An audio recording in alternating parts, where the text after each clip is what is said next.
Hello everyone and welcome back. It's Foot Forecast. In today's video, I'm going for my championship roundup for game week 32, and there's only 5 fixtures to cover for this championship roundup. And the first one I'm going to start with is QPR at home to Blackburn, because this is a massive away win for Blackburn in this game, and they desperately needed a win, and they went 1-0 up early in this game. A brilliant ball across actually by Morishita, and brilliant work to actually get himself into that position originally, and then Jorgensen put the ball into the back of the net. A good finish from Jorgensen as well. Frustration for QPR as this did come against a run of play. QPR then made it 1-0 through Saeto. A good finish from him into the back of the net, but then he was at fault for Blackburn's second goal. Once again, Jorgensen scoring the goal. A great ball in actually to him from Tronstrand to find him. And that's Jorgensen's third goal in 4 games for QPR. So he looks like a good signing so far. Blackburn then made it 3-1 through Morishita, a good hit into the back of the net, and another good ball in from Tronstrand, his second assist for the game.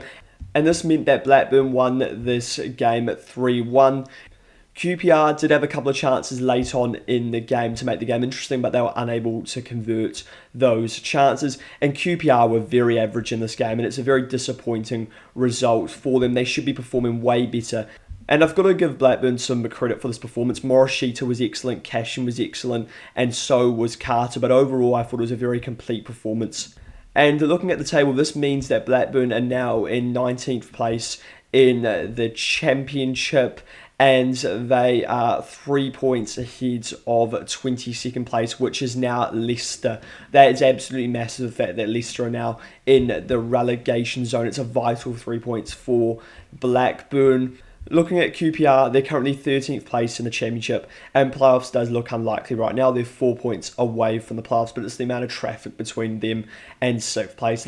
And I can't really see QPR going on a run of games. They're quite an inconsistent side, especially with performances like that.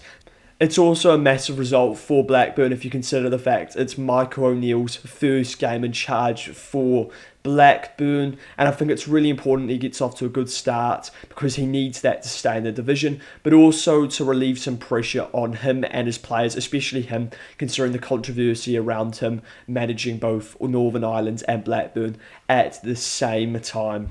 So then we've got the next game, which was between Derby and Swansea, and Derby picked up a vital 2-0 win over Swansea. Derby offered very little in the first half and only had 1 shot and 26% of the ball. Swansea had the better chances and offered more of a threat, but they didn't really come close to scoring, so it was a pretty poor first half overall. But it was Derby who went 1-0 up in this game through a Brewster from a corner in the second half, and then Derby went 2-0 up in this game through a corner once again through Adjiman, who's just a quality player, and he's in great form right now for Derby. Derby continued to have chances from corners in the second half, but they couldn't make it more than 2-0, but a very solid home win for Derby. Derby once again only had 34% of the ball in this game, but we've seen all season with Derby, they don't need a lot of the ball to win games. They averaged the second lowest amount of possession in the Champ. And it wasn't a vintage performance from Derby winning the game through 2 set pieces, but it was still a good enough performance to get the 3 points.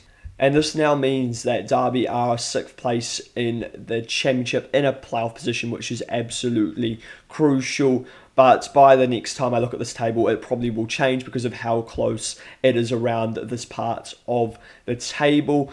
And Derby have picked up a home win, which has been a problem all season. They currently lie 20th place in the home table. If they turn their home form around, then the chances are they would finish in the playoffs. I just think sometimes their style of football doesn't quite suit playing at home, and sort of having less of the ball instead of counter-attacking is a style that suits more away from home. But they did manage to pick up the home win in today's game against the Swansea side that's actually been playing well recently. Swansea are now 16th place in the Championship after this result. And Swansea aren't going to go down, or are they going to challenge playoffs? They're just going to finish somewhere around sort of 15th, 14th position, most likely, by the end of the season, which is a solid finish for Swansea. So then we're on to the next game, which was between Portsmouth and Sheffield United. And Portsmouth were the better side in the first half, and they had the ball in the back of the net, but it was disallowed for a foul. Portsmouth had 13 shots in this first half compared to Sheffield United, who only had 3 chances, showing their domination. And Portsmouth continued to have chances in the second half, and they really should have gone 1-0 up in this game, but they couldn't put the ball in the back of net.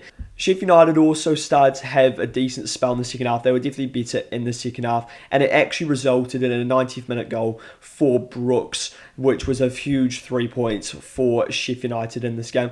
And Brooks has been playing really well for Sheffield United recently, and it's a great ball by Campbell to find him, and Schmidt needed to parry it away better, but he was unable to do this. It wasn't a convincing performance by Sheffield United at all, and it was a smash and grab.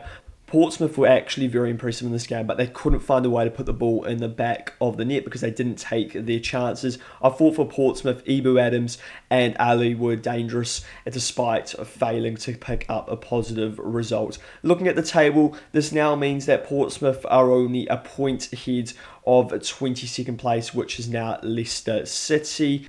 The good thing for Portsmouth is that they are playing well despite failing to pick up results. In their last 2 games against Preston and in this game against Sheffield United, they deserved at least a point from both games. And I'd actually probably say 2 wins because they were dominant in both games. The other positive for Portsmouth is that they do have 2 games in hand. Looking at Sheffield United are currently in the 15th place in the Championship, and they are 6 points away from playoffs. It looks incredibly unlikely that they will be able to scrape in playoffs, but if they do, I think they would be a difficult side to beat in playoffs, because there is quality in that squad. So then we're on to the next game, which was between Wednesday and Millwall, and it was Barry Bannon's return to Sheff Wednesday. And as you would expect, Millwall dominated the first half of this game, but they couldn't find a way to put the ball into the back of the net. Murphy Cooper made some really good saves in this game. Wednesday, incredibly though, went 1-0 up in this game in the second half through Jamal Lowe after shocking keeping by Max Crocombe. He has to do better than New Zealander. The first goal for Wednesday since December, and they actually created a couple of chances before this, but Millwall then equalised through an own goal after a dangerous ball across by Tommy Watson. Millwall then went bang bang through Macaulay Langstaff after a dangerous ball in from Femi Aziz. Great comeback from Millwall after going 1-0 down. Once again, Wednesday struggling later on in games in the last 20 minutes. They just don't have the quality and then a bench that can come on and help Wednesday in these sort of situations, because the bench is a bunch of kids because of injuries and the situation Wednesday are currently in. Millwall had chances in this game to make it 3-1, but they couldn't convert them. But it didn't matter as Millwall went on to win this game. In terms of the table, Millwall are now in 3rd place in the Championship, and they could be an outside contender for top 2, but most likely they'll have to go through the playoffs. And I expect Millwall to be a difficult place to go for the playoffs. You wouldn't want to go to the Den. Everyone already knows the situation with Wednesday in terms of the table. They are still on -7 points, but they did at least score a goal in today's game. And it also looks likely that they will be relegated by Sheffield United next weekend. Getting relegated in your local derby is a double whammy. Then we're on to the next game and the final game, which is between Preston and Watford. And first game in charge for Ed Still. And Preston had players returning from injury, so both sides had a boost going into this game. There was a lack of chances in the first half for both sides in this game. There were only 7 shots in total. But this didn't bother Preston, and they went 1-0 up early in this game through Lewis Dobbin. It was actually a very good finish. But the game got a lot more interesting after half-time, and Watford went bang-bang to make it 2-1. A really good finish for the first goal, and the second goal was well created from Barr, despite it being an own goal for Preston. A great half-time sub from Ed Still, bringing on Barr. He was a real threat in that second half. Preston then levelled the game to make it 2-2 on the counter. Great play from Preston, a good finish from Odzimic, returning from suspension. Watford had some big chances at the end of the game, and Mendy hit the post, but they couldn't find the winning goal. Overall for Watford, it was a much improved performance compared to the first half. However, Watford still haven't won since New Year's. Looking at Preston, I thought Linsday, Dobbin and Devine played well for Preston in this game. They did score 2 goals in this game, which is an improvement from their recent goal scoring form, where they've only managed 2 goals in their last 5 matches. But it's not the result Preston would have wanted, because a win would have actually moved them into a playoff position. But the draw means they're just outside the playoffs in 7th place. And in fairness to Preston, they're only below Derby on goal difference, who are in 6th place. Looking at Watford, they are 12th place in the Championship, another missed opportunity to get themselves closer to a playoff position, and Edward still will need to turn this around quickly if they want to make playoffs. Let me know your thoughts on this Championship roundup, and if you enjoy this video, go subscribe to the channel as well as liking the video.